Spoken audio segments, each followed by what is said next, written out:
Thanks so much for jumping on and connecting. I know time is of the essence in the sense of we're all like scrambling and trying to dial things in. But Yeah. one of the things that I'm finding so valuable is just being able to see people face to face and connect and really stay part of that community. Yeah, I feel the same. I've been making a lot of like uh, video logs, or I guess vlogs, whatever you call them, on Instagram, of Okay. just me like learning how to play different songs and just like experimenting with my own sound and like recording stuff. So that's been helpful to like at least have a platform where people can look at me and like talk with me, and um, even if we're not like live video chatting. So Yeah. Yeah. I'm Ezra Teshome. I'm a singer-songwriter, photographer, all around interdisciplinary artist. Um, yeah, also started painting recently, so that's been a part of like one of the mediums that I use to express myself. Um, I also work in operations for a small tech company that's focused on construction, pre-construction specifically. I used to be a project like manager. I used to be a superintendent in the construction world. Um, I went to school for civil engineering and construction management, and like my big picture goal in life has been to like be able to contribute to the development of developing countries through construction. And I've kind of been like honing that back in now and like figuring out how I want to really do that and how it's possible with what I got going on. Um, but yeah, so I obviously have a lot of things that I want to do. But yeah, as an artist, I'm trying to leverage my creative side to kind of like inform, I guess, my management or technical side, um, to like bring the two together and bring that to a space where I can help educate people on construction safety and just like encourage people all together. Mental health is like a big part of, um, I feel like the seed, or like the thing that's going to help people blossom from all these things, is like reaching that goal of getting everyone to have a healthy mentality on like what it looks like to do construction, what it looks like to do life, what it looks like to do anything creative. um, Kind of getting all over the place now. Yeah, no, it's good to get an understanding. I mean, we haven't chatted that much in person. I mean, we met briefly working for what it was Vanity Portrait Studio, Yeah, and then through Instagram, I found out you were a musician, and I didn't know that. Like, that's amazing. yeah. And you just launched a new album recently, right? Yeah, I released an EP in January, and it's kind of go back on the mental health thing. It kind of like came from an exercise of me recording a lot of um, like a lot of my trauma and a lot of my experiences that I was kind of like growing into. I got laid off from my construction job that I was kind of in the trajectory of going towards in 2018, and kind of like I didn't realize like how much of my self-worth and like my identity was tied to my career. And kind of like writing that down and like processing that, I was able to kind of come out of that and then recognize myself as like a fuller, deeper person than just that. But from all that time in that space of me writing all this stuff down, I kind of put all this work together to bring out Us Underwater, which was my EP. Yeah, Yeah. which is fantastic. I've been listening to it a lot. It's Oh, got such a cool. great sound, and it's got some mellow pieces, but then it's got some energy. And um, you said something that kind of struck a chord with me, and I think a lot of people are at a point based on the current situation that they have an opportunity to do some self-reflection and some work on their mental health. Um, how vital do you think that is to everyday life? Oh man, it's super vital. I can, I mean, I can go into a lot of depth with that. So I meet with a therapist. Now we're meeting on like via video conference, but I meet with a therapist like once every 2 weeks, and we just like talk through things that are happening in my life, like my romance or lack thereof, life, and just like things that are happening at work, things that are happening in the world. So like I have a space where I can like talk to somebody who is like trained to kind of like help me focus on what I should like be working on. I also have an amazing community of friends and family who I also have like these same conversations with. Um, but being with a therapist has been really cool because that's like very intentional. Um, and I feel like I'm not word vomiting on my friends and family, and I feel like that's a safer space for me to do that. Yeah. Um, so it's very vital to like help me kind of like focus in my energy and like figure out how I want to um, be helpful in like what I'm making, because I want my art for me comes out of a place of therapy. So like I'm making these things, making these art pieces, whether it's music or photography, as a response, as like me responding to what's happening in my life, um, and me responding to like what I believe is like our ultimate creator or like a bigger power. I refer to that being as God, and like me responding to him, to that. um, and I don't know, like I feel like um, I want that to be a very positive thing, and I want people to feel inspired by it. I want people to like do amazing things because of that, um, and I want people to feel empowered that they can do that. Um, one of my biggest, I guess, like one of the biggest things that I wish that I could have expressed in my previous work situations, um, was I always felt like I wasn't empowered to do what I wanted to do. Working under people who were very like in the weeds on my specific way of how I wanted to do something, and it very much crippled my growth. Mm-hmm. I mean, there's probably like a slew of reasons why that happened. There's probably a lot of racism involved, especially working in the construction world where everyone's 65 years old and white Mm-hmm. I and can male. understand that. Yeah. um, Seems but like yeah, that's a reoccurring theme across all industries. yeah, definitely a reoccurring theme. Um, no surprise there, though. I mean, it's kind of like we've allowed this power to like. I feel like everyone's allowed it to be. Like we've accepted it, and like we just go on with it.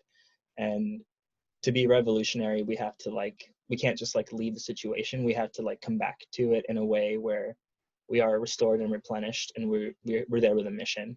Hmm. Um, yeah, Yeah, I know we're kind of going on a sideways tangent. yeah, I have to share. My girlfriend is always in the same boat, and she's like, you know what? It's not my job to educate anybody anymore.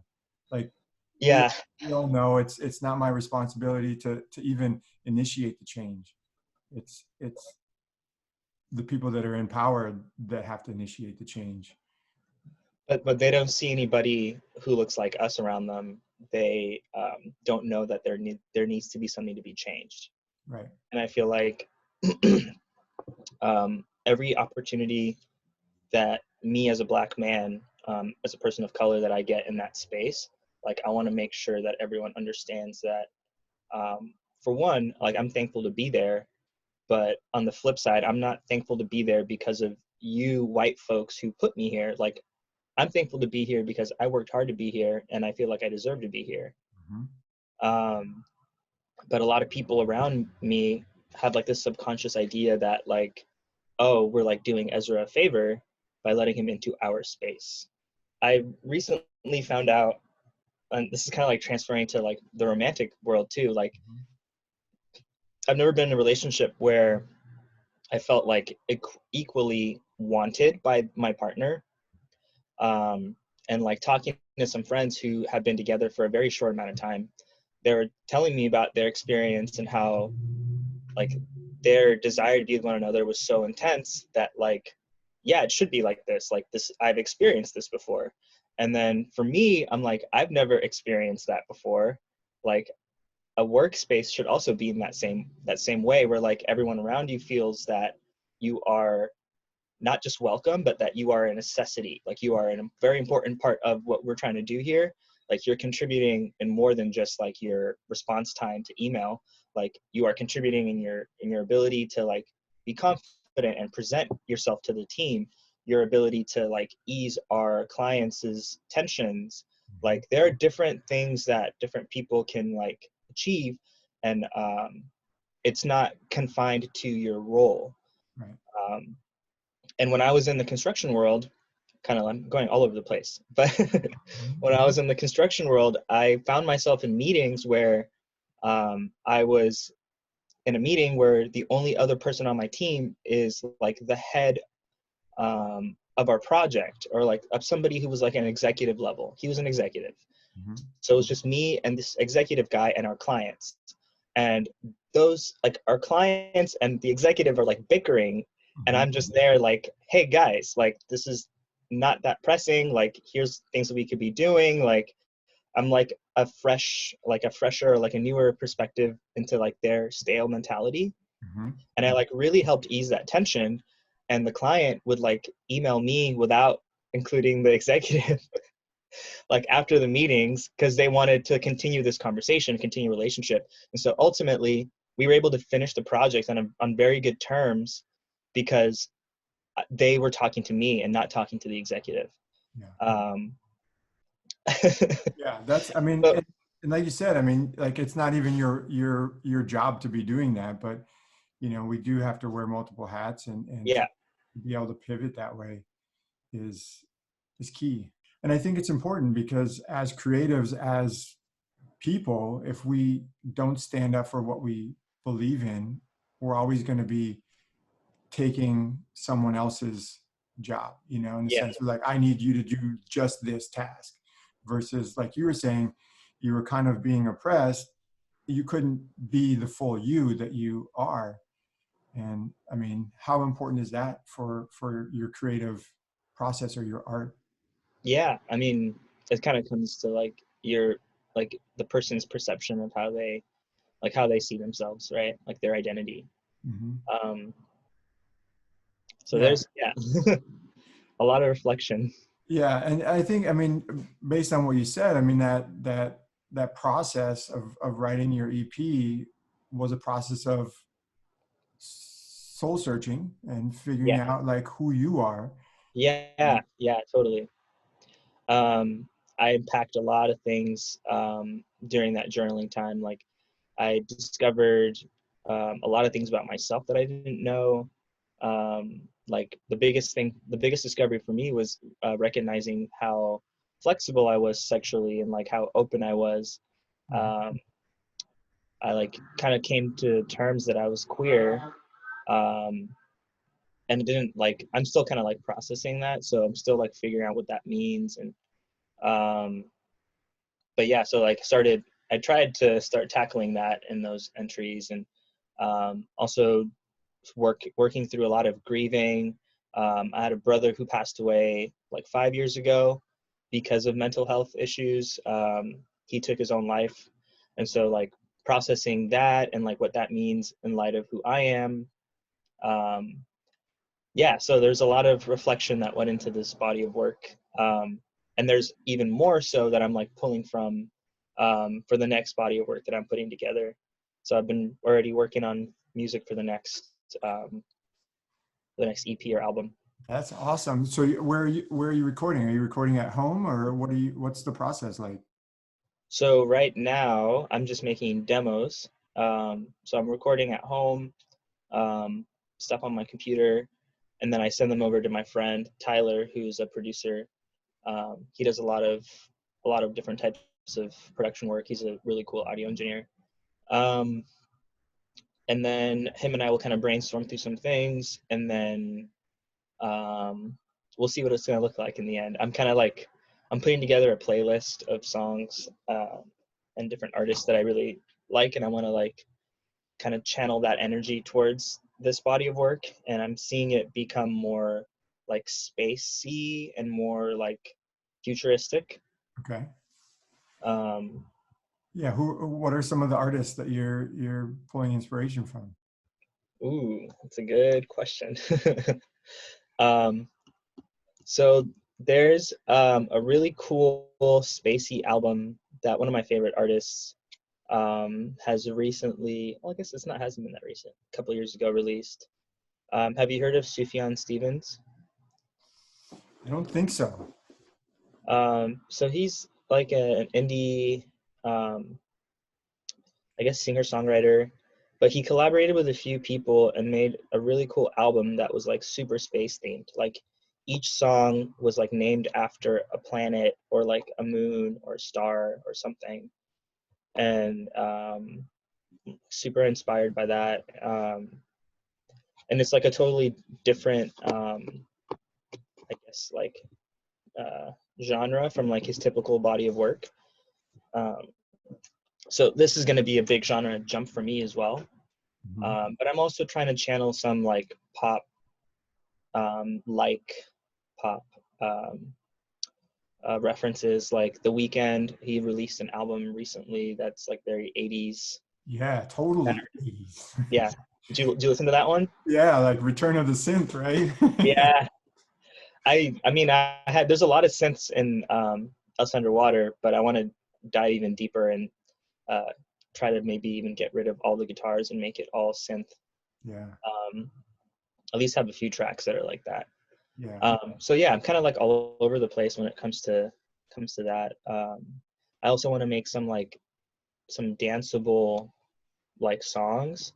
Hmm. Um, I used to listen to a lot of like electronic music that was like new house, like this band called, I guess they're not really a band, like producers, DJs, I don't know.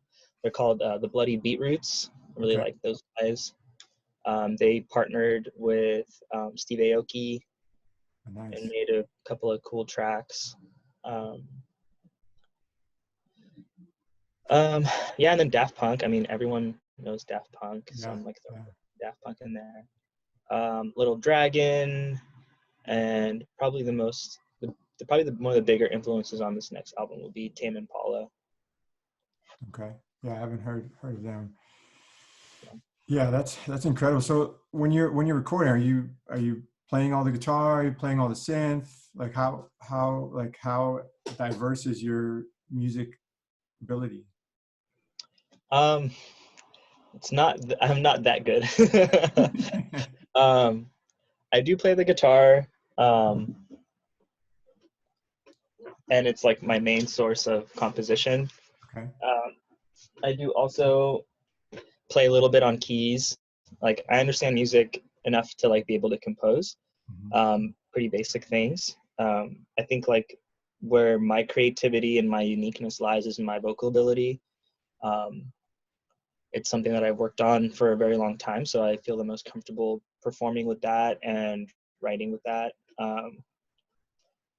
But yeah, I have no desire to be like a guitar virtuoso or like a pianist, so I don't really. I like I paid a bunch of my friends to like contribute to my album. Like I have a friend named Kevin who played drums on the record. My friend Sean played all the guitars. So like everyone, like all my creative community is like a big part of my work. So Yeah. if there are people who can play different instruments better than me, why would I? Right. You know, I Yeah, just it's don't. like you can get the rough idea out and then you hand it off to an expert, just kind of like a photo editor or a video editor. They like take it and they make magic with it. Whereas, Exactly. yeah, yeah, that's incredible. I mean, community. It sounds like you have an incredible group of friends and people that you can thrive off of Yeah. and that's really cool. Um, for those that are listening, I mean, these are all valuable resources, right? Like Yeah. journal and have your own thoughts, your own creativity, and kind of like formulate who you are, and then that community around you that supports that. Um, I know you talked earlier about being laid off in, was it December? You said. It was in this like in the summer, the end of summer of 2018. Okay. Okay. Yeah. And then now you're working, with a firm that you can work 9 to 5, and you're working at home. But other than that, how has this pandemic affected your creativity or your ability to Yeah, work? it's forced me to, well, it's obviously pretty traumatizing. I want to be around my friends and family, and I don't have the ability to do that, so I feel very lonely. Mhm. Um, I have roommates, but they all pretty much keep to themselves. One of my roommates is he's basically only awake at night, so I never see him anyways, even like when we're not in crisis mode Yeah. with COVID taking over our lives. Um, but so I definitely feel super alone. I I have the ability. I am able-bodied, so I'm able to go outside and go on walks. And I've been riding bikes. I've been riding the Go bikes last couple of days, just to like still keeping that social distance, Mhm. just being outside. I rode a bike. Was that on Monday or Tuesday?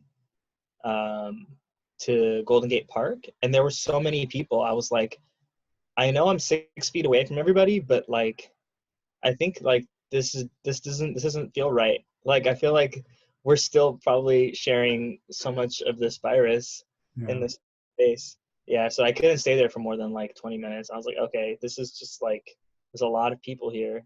I have something in my mind right now that I'm thinking of, like a change that I've seen that I want to stay. I want that to stay.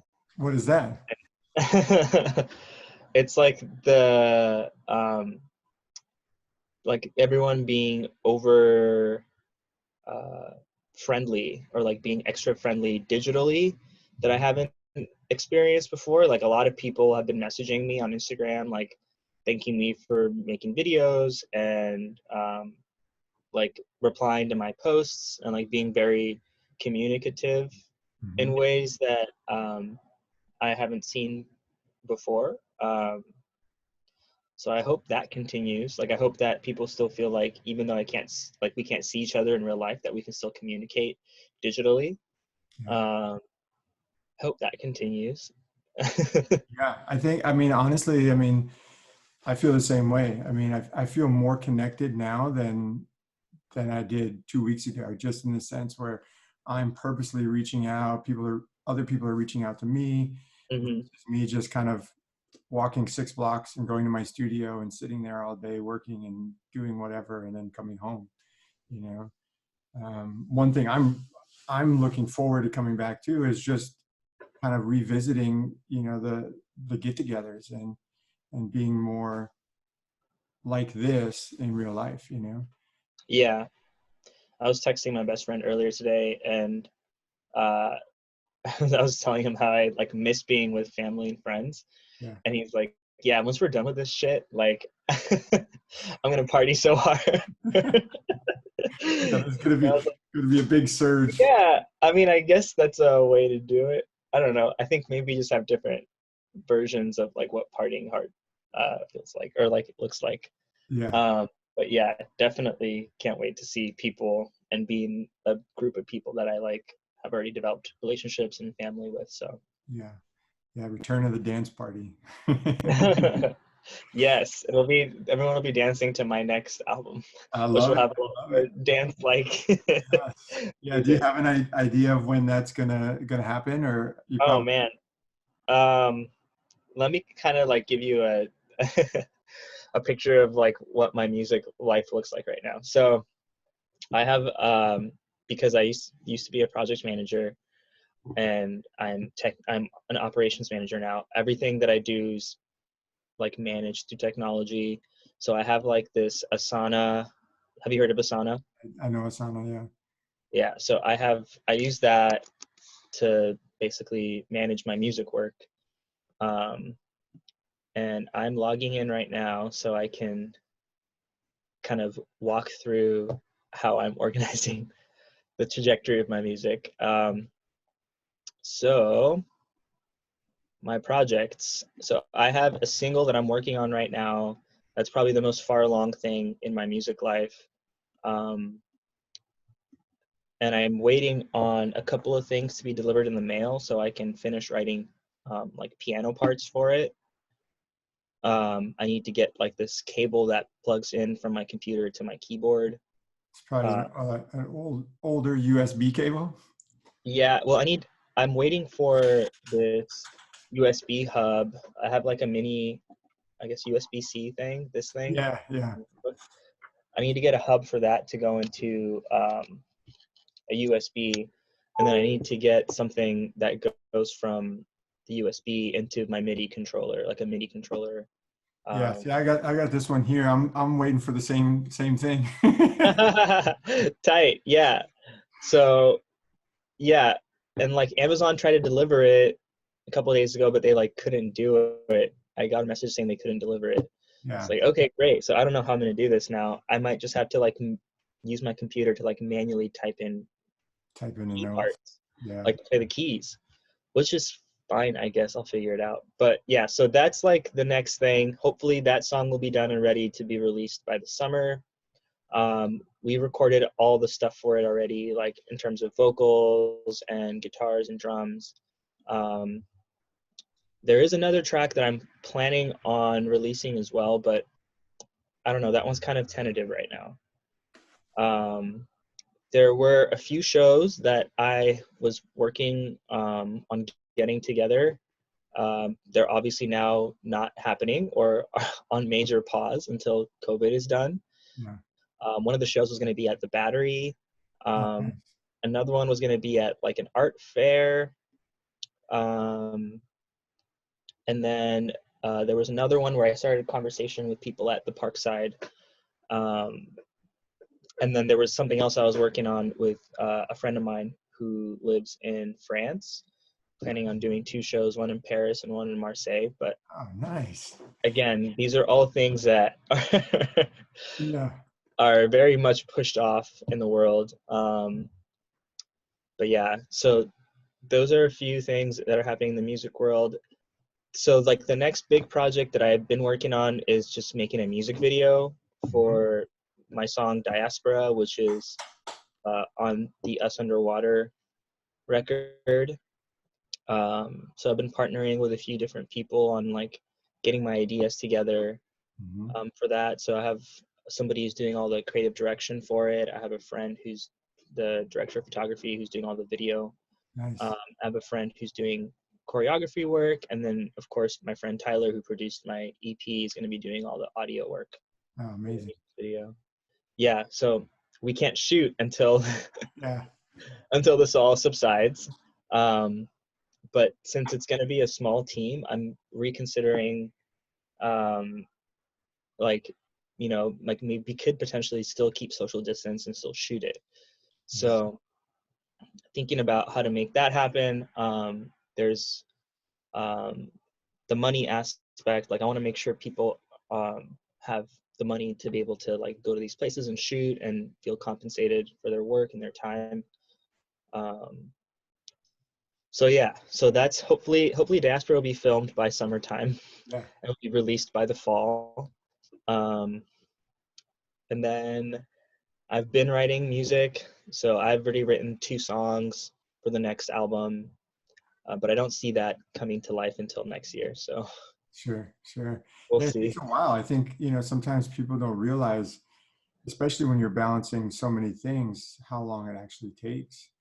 Yeah, But I mean, it sounds like Asana is a great tool for you to manage that and keep on track, right? Like I haven't used it myself, but I've heard great things about it.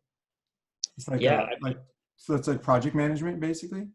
yeah. You can take like a big idea, like, oh, I want to do a music video, and then you kind of like can build activities within that idea to kind of like bring you back to that end goal. Okay. So I make my activities are like people.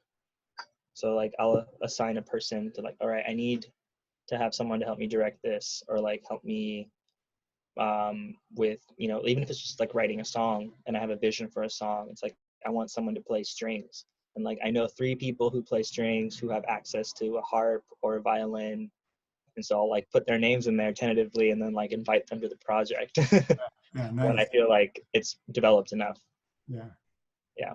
That sounds like a great tool. I think I'm gonna have to look at it because I mean I've got so many different things, whether it be a video production or a big photo project. Uh, I think that would be helpful to, like you said, take the idea and then compartmentalize it so that that way it becomes smaller and more manageable.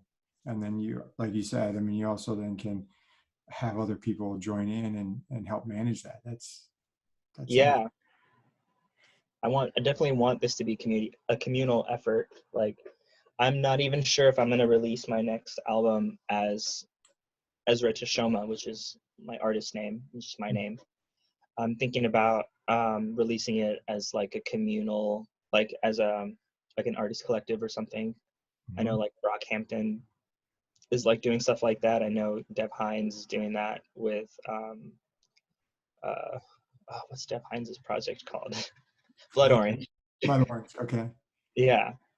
Um, so yeah, like I want to be on that level. I want to like I have the vocal chops, I think, to be able to compete at that level. Mhm. Not to say that I don't think I'm better than these guys by any means.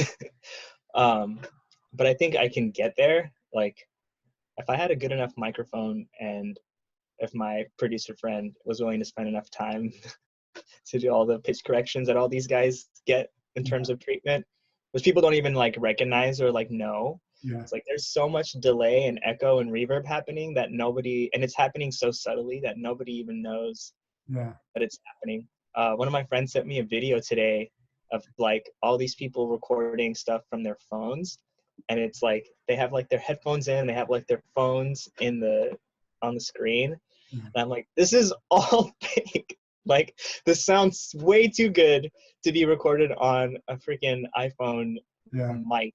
And even if it was recorded on an iPhone mic, which like I've heard some pretty solid stuff come out of that, like the third track on my EP was all recorded from an iPhone. Oh wow. Me talking. But there's also some vocal components all throughout the album that come from my phone recording, from my iPhone 6. Right. You mean like some of the So ambient sounds and that kind of stuff? yeah, ambient sounds and like background talking and like there's like a lot of ocean sounds and like freeway, like cars driving on the Mhm. freeway. Like a lot of those sounds are like actual recordings, field recordings that I took. Wow. Um, yeah. I mean, I noticed that when I was listening. I mean, some of the textures and the ambiance is so good. I had no idea it was done with an iPhone. Yeah, it's done in real life. Like a lot of people like can buy these samples and like you can download them online and just have like someone fake do it. But like I was actually there and I recorded these sounds and these are my friends talking in the background. You kind of like hear it at the end of I think it's at the end of Diaspora Okay. where I have like one of my friends, Taylor's like talking in there. That's um awesome. yeah, but yeah, I think like if I had a microphone and like my friend was willing to take that much time to like focus in on it, if my project was big enough, I think it'll be worth it, and I think it can get to that level. Yeah. I believe that. Yeah. Yeah. Have you ever heard of Russ? He's Russ. I think he's Queens-based rapper, um, but he wrote a book called "Out of Your Head" or something like that. Get out of your head, and I just love the way that he approaches it. He's like, you know what? I'm the best. He's like, he believes in himself so much that now obviously looking back and he knows it like realistically that he's not the best, but his mentality is like he's always betting on himself. And Yeah. it was the book was so inspiring and motivating to just like believe in myself, just like you kind of took the time over the last 6 months or so to really focus on that. I think Yeah. it's Well, vital. I think it's more than just, well, to be honest, I think it definitely takes a lot of narcissism to like feel like, yeah, I'm like the shit. But I think my thoughts behind it are like, it's not just like because I want like fame, and like I want, like I feel like, oh, like my vocal chops are so good that I like, that's not the case. I think like I have a bigger goal, a bigger picture that I want to get across with my music, and I think like it ultimately is going to go back into like creating a space for construction, creating a space for people of color, Mm-hmm. specifically creating a space for Ethiopians, because I feel like that's more tangible for me, is like being able to use my musical platform to like help create a culture around safety and valuing life Mm-hmm. uh, in the construction world in Ethiopia. It's just not sexy. Like, it's not a sexy conversation. So Right. I need to figure out, or I'm figuring out how to make that happen through my music. And I feel like Diaspora does a good job at like jabbing at it. Like my first verse kind of tackles how um, a lot of people, actually a lot of people who are of mixed origin, like relate to that song a lot, because the concept of not being black enough, but also not being white. So like being always feeling like you're an outsider in this black and white binary that is the United States, Yeah. um, is like tackled in that conversation. Um, but then like my chorus is about unifying us people, right? People of diaspora. Yeah. Um, and then like I kind of tackle a little bit of like, what does that look like as a person of diaspora, as we talk about love. And I tackle that in verse 2. Because like the love that I've experienced with my parents looks totally different from how we've seen love, unlike in Hollywood, and how it's been portrayed in like movies and stuff. So yeah, I don't know. No, it's, I mean, I could tell it was definitely deep, Yeah, and I think it's so needed from all aspects. It helps people understand. It helps people feel connected. It helps, like shed a different light on it. I think that's the point, right? Is you're sharing your story, your perspective, which may not necessarily have been told before, and may yeah. if it had been, it may not have been told correctly.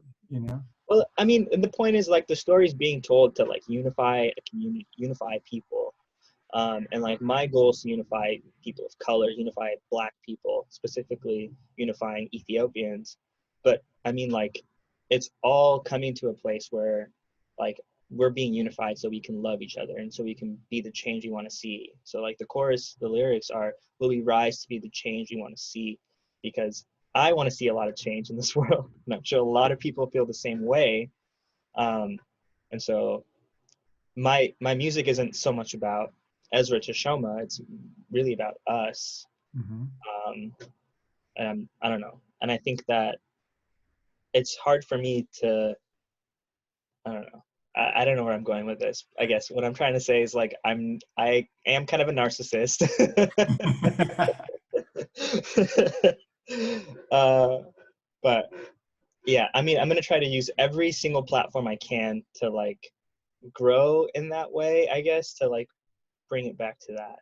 Right. Right. Yeah, I think that's just like where I've been called. I feel like that's spiritually like how I feel that I've been like put on this earth to do. Mm-hmm. And I feel that very strongly. Yeah. So, I mean, taking it back to Ethiopia, were you born here? Were you born there? I don't know all of that. Yeah. So I was born in Anaheim, lived there for um the first 4 years of my life, and then my family moved to Ethiopia when my younger brothers were born. They're triplets. Oh, wow. Yeah. Like I like talked through this stuff with a few different interviews. I need to just post these interviews online because I always get asked the same question. Yeah. Uh, but yeah, so um, grew up in Ethiopia for 6 years, from when I was 4 till I was 10.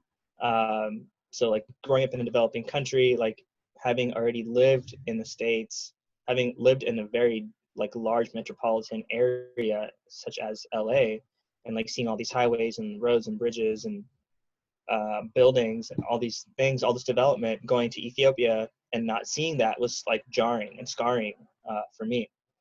I mean, as a kid, I was like, where the fuck is McDonald's? You know, like Right. Right. Happy Meal. So like out of that, I guess like developed my like mentality on how I want to affect construction in Ethiopia. But as I've gotten older, obviously it's helped me develop a concept where like this is a reoccurring theme in all developing countries. Um, and like the biggest issue and like the thing that's kind of like the root of all these issues is around safety. It's like we don't value human life enough that like if someone dies, we can just replace them with somebody else on Yeah. a construction site, which is like jarring and like unheard of here in the States, but that's the reality of a developing country. Yeah. But sorry, I'm digressing. No, no, I'm following. I'm following. Lived in Ethiopia for this is probably the only footage you can use for this whole like interview because I'm freaking all over the place for the rest of the interview. Uh, so lived in Ethiopia from when I was 4 till I was 10, and then we moved back to Anaheim when I was 10. That was the summer of 2000. Wow, so long ago. That's like 2 decades ago. Wow. Okay. So yeah. So then I lived in Anaheim through like high school. Like my last 2 years of high school, my family moved to North Carolina. So that was in 2007, 2006, 2007. Okay. So lived in North Carolina for like 7 years. I stayed there for college. And then I've been in San Francisco post college. So I've been in San Francisco for the last 7 years of my life. Okay. Everything has been in 7-year increments. Okay.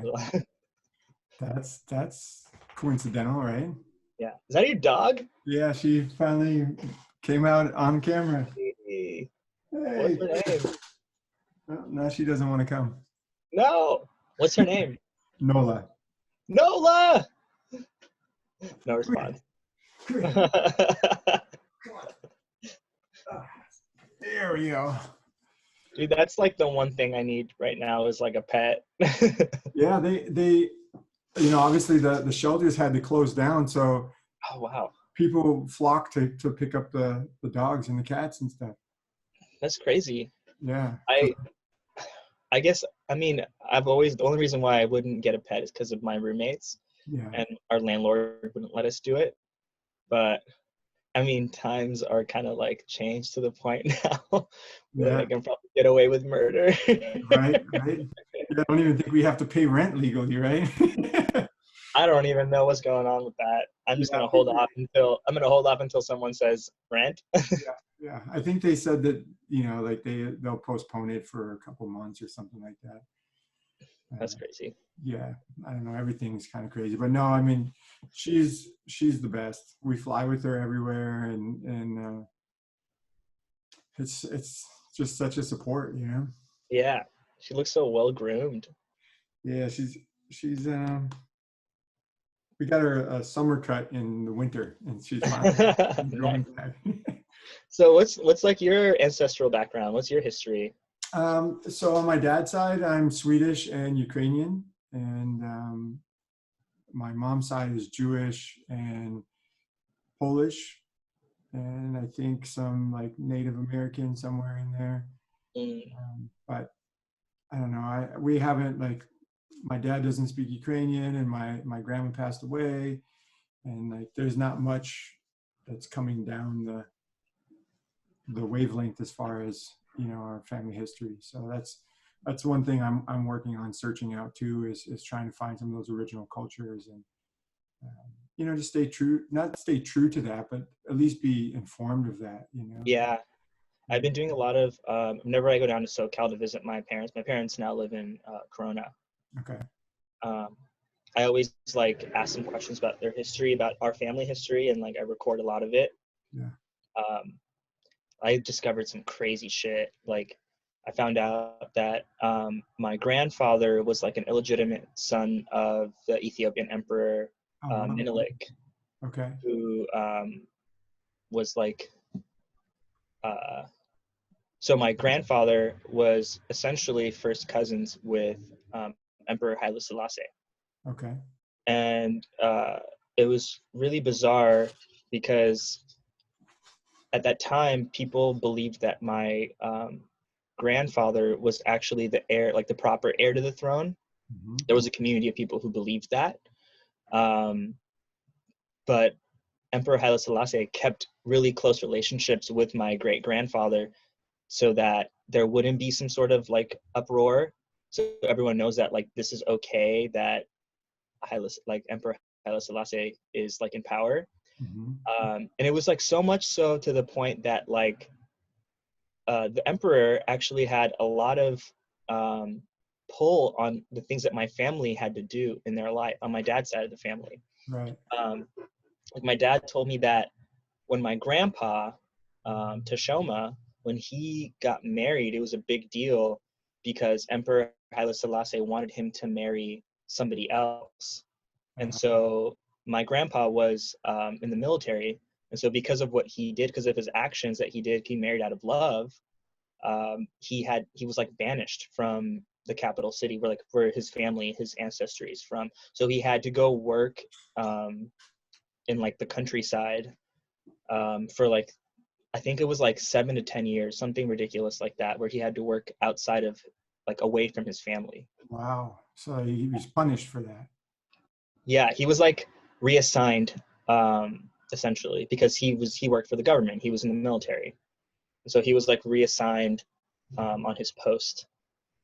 And I think like it was because he like rebelled against the emperor and married somebody he loved instead of going along with his play, Wow. which is crazy. Yeah. Yeah, there's like I'm uncovering stories like this just like sitting down with my dad and like recording stuff.